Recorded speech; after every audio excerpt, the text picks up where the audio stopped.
Hey, I'm Lana from Lana Glowshot Art, and in this video, we'll be unboxing the May 2025 Premium SketchBox. This box is all about alcohol markers, and we'll be exploring some really fun mark making techniques. Ready? Let's go. The surface in this month's box is the Clairefontaine comic book sketch paper pad. This is an ultra smooth, bright white paper that's ideal for layering markers because it's bleed resistant and literally nothing is coming through the other side. Next, we have SketchBox Signature Professional Alcohol Markers in Sky Blue, Key Lime, Apricot, Peachy, Cotton Candy, and Raspberry. As I swatch these squares, I'm using the chisel tip on this side of the marker, which is great for broad, thick strokes and for filling in larger areas. The brush tip, on the other hand, is perfect for more expressive marks and for getting tighter details. You might prefer one of these tips over the other, and the best way to figure that out is by taking some time to experiment. As you play around with different pressures, different ways of holding the marker, and by changing the direction of your mark, you'll discover a wide range of possibilities. On this sheet, I'm building up a gradient with Peachy, with more layers heavier on the left and fewer layers as I move towards the right.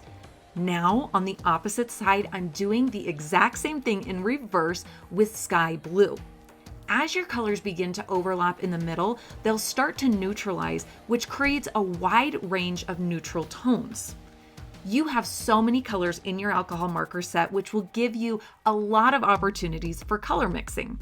Here, I'm using Cotton Candy and Key Lime, which gives me another neutralizing effect.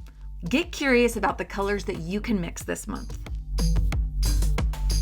I'm going to show you a couple different marker strategies as I draw this cluster of daisies. I begin one daisy at a time, and I start with the center of the flower first. This could be an oval or a circle, depending on the angle that we see the flower at. I am using Peachy for the center of the daisy, but you can use any color that you'd like. Then I switch over to pink or Cotton Candy, and I come around the center of the flower with petals. Each petal is just a couple strokes out from the center of the daisy and back in. I keep it quick and organic so that these daisies feel really natural. On that note, I am drawing these daisies from lots of different perspectives. Sometimes I draw the daisy coming towards me. That usually is illustrated by a big round circle for the center and petals that shoot out in every direction from the center. Other times, I draw a daisy that is pointed straight up at the sky. This is illustrated by a skinnier oval and petals that shoot away from the center, with those back petals being smaller and with the viewer seeing less of them. Take it one daisy at a time. Don't approach this like it needs to be perfect. This is a playful, fun exercise to help you start imagining flowers in space. Now it's time for the stems and the leaves. A daisy has more of a weed-like leaf, so I'm illustrating this by having one edge of the leaf smooth and the other edge scalloped. I apply the leaves throughout my composition, and then I add variety by making some leaves darker, adding the sky blue, and then I neutralize this sky blue by adding back in some peachy. This kind of yellow color and this blue color combine to give me a neutralized green. Next, we have the Pigma Micron Blue 0.3mm pen. This fine liner is waterproof and perfect for precise line work. Throughout this video, I use this pen for hatching, adding fine details, and adding accents or more value to my pieces. For the daisies, I begin to add a little bit more detail with circles and texture in the center of the flowers. This probably wouldn't look great if it was over the entire center, but using it sparingly gives the viewer this sense of texture in the center without overdoing it or giving them too much information. Then I come in and address the petals. Some petals get a full outline while others get more of a broken edge. This helps create visual interest and variety and keeps it from looking too much like a coloring book. You'll also notice that I don't necessarily outline my marker shapes exactly. Sometimes I go inside or outside of the lines to create more interest and to have more of a spontaneous look to my sketch. Using this month's prompt, which is Sprout, for inspiration, let's go over how to draw a couple other spring and summer flowers. Here I'm drawing a peony. I start with a cupping shape with my petals, with just the suggestion of a petal in the background. This is all done with cotton candy. Then I switch over to apricot and I quickly sketch in some of the texture in the inside of the flower. Then using key lime, I add some leaves to the base of the flower and a stem. This is a great quick flower that you can sketch, and it really resembles watercolor sketches. But if you want to add a little bit more depth and dimension, we need some more value. The Shinhan Touch Twin Marker in Mauve Shadow is going to be perfect for this. It also has a brush tip and a chisel tip, and it plays so nicely with your SketchBox signature alcohol markers. This marker is a little bit darker in value than your other colors, so it's going to be perfect for adding a shadow just to the edge of your peony. We also have the Pentel Art Micro Brush Tip in gray. This has a really long tip that allows you to have detailed painterly lines that vary in weight significantly. It's not the ideal marker for laying in large areas of color, but it can be great for deepening the value in a few areas and adding some painterly emphasis. Here I'm using it over the color in the peony to add some more texture and to define some of the petals and leaves a bit more. Next, I'll show you how to draw tulips. Begin with several egg shapes that are a little pointier at the top. These are going to be your buds. I am using peachy, but you have a lot of colors that will work. Continuing with peachy, I connect the tulip buds with stems that sweep down into the base of the flower. Next, I add some long sweeping leaves. These are thicker and wavy, so play around and have fun. Right now, the leaves and stems aren't reading as green, but if I add a layer of sky blue over the top, they begin to read as a more neutral, deeper green. Next, I come in with the mauve shadow and I add a shadow on the bottom right side of each of my buds and some shadows on the right side of my leaves and stems. At this point, I could leave it exactly as it is, but I thought it would be fun to add a little bit of key lime for some variety in the greenery of this sketch. Finally, I finish off with some detail work using my micro brush pen.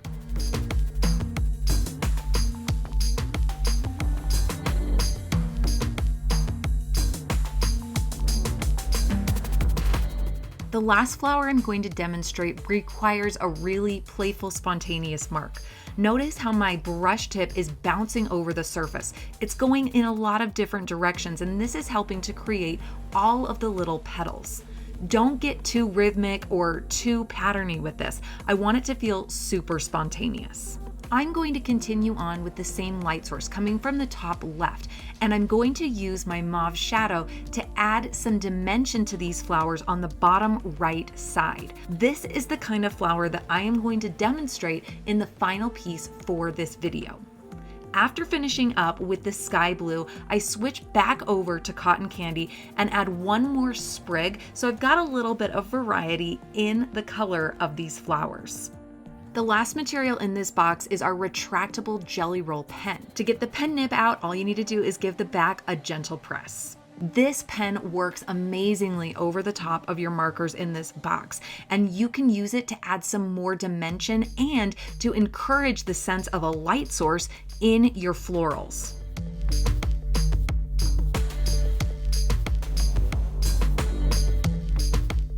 Now, I'm going to take you through this project every step of the way and teach you how to draw this butterfly using all of our materials in this month's box.